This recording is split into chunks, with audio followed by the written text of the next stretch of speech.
Großes Isle, Highland,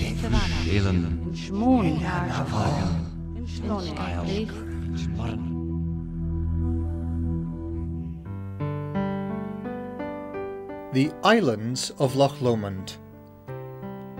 Emerald gems set in glittering silver. People's love affair with these islands goes back to the dawn of history. As Stone Age settlers began to colonise the lands around Luss, so they realised that the islands could offer them a safe haven. And as centuries passed and the people of Luss hewed their living from the rock to create the nearby slate quarries, so island dwellers created their own industries too. 23 islands, 60 islands, 37 islands, 60 islands. No one can agree how many islands there really are in Loch Lomond. There are islands which vanish and reappear, man-made islands, and one island which legend says floats on the surface of the water. Eland and Inish or Inch all derive from the Gaelic word for island. Nearly 3,000 years ago, early settlers built their own artificial island sanctuaries, crannogs.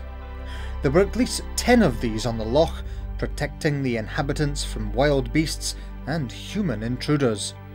The remains of one or two, like Kepinch and Inchgalbraith, can still be seen today.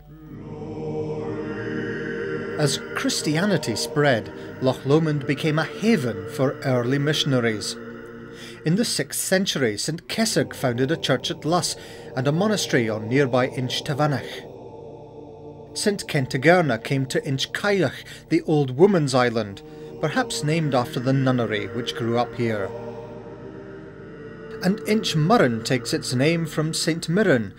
There are still ancient monastic remains here too, on this, the largest inland island in Britain. But this Celtic Christian tranquility was to be shattered. 13th century Viking marauders dragged a fleet of 60 longships from the sea at Arachar across the narrow stretch of land to Tarbet, the word for an isthmus or portage point. And from here the invaders raided churches, monasteries and farm settlements up and down Loch Lomond.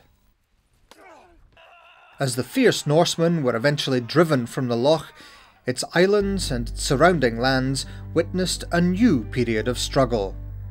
For almost 5 centuries, it was the age of the clans. Their leaders became aristocrats and built castles and grand houses. Families like the Cahoons, the MacFarlanes, Galbraiths, Buchanans and the Earls of Lennox held sway here, some with the power of life and death over their tenants. And the ownership of the islands came and went with the fortunes of the clans. And then there were the MacGregors, whose feuding with other clans led to their being outlawed. Rob Roy MacGregor, to some a notorious cattle thief, to others a famous local hero. His uncle, clan chief Gregor MacGregor, is buried in the churchyard on Inch Cailleach. But the Battle of Culloden in 1746 and the collapse of the Jacobite claim to the British throne changed the ways of the clans forever. The rich fertile soils of many of the islands have encouraged cultivation and industry from the age of the earliest inhabitants. The islands have always been covered with trees, like the mighty oak and majestic Scots pine, which provided fine timber for building and charcoal burning, and later for railway sleepers and bark for the leather tanning industry. It's said the dark yew trees on Inch Lonig were originally planted by King Robert the Bruce to provide bows for the royal archers. Some islands were big enough for deer parks and hunting estates, providing sport for their aristocratic owners. For centuries the island of Inchmone provided peat fuel to heat draughty houses, but also to fire the illicit distilling of whisky. The islands were ideal for concealing the trade from the prying eyes of the excise men. One distillery on Inchfad did become officially licensed, and though no longer producing the water of life, its remains can still clearly be seen. The islands were also used to keep people out of harm's way. The great Scottish patriot William Wallace is thought to have taken refuge on what is now known as Wallace's Isle when Edward I struck back after his defeat at the Battle of Stirling Bridge. A house on Inch Tavanach was used to treat persons given to intoxication, perhaps the direct result of illegal whisky making. Inch Murren housed a refuge for those with troubled minds, and the men of Luss are said to have banished scolding wives to tiny Fruch Ellen, Heather Island, though whether that did any good is not recorded. An encounter with a hermit living in a dungeon on the enchanting Ivo or Ellen Ivo inspired the poet William Wordsworth. Proud remnant was he of a fearless race, who stood and flourished face to face with their perennial hills. Loch Lomond is the largest stretch of fresh water in the British Isles, and today it's a haven for visitors.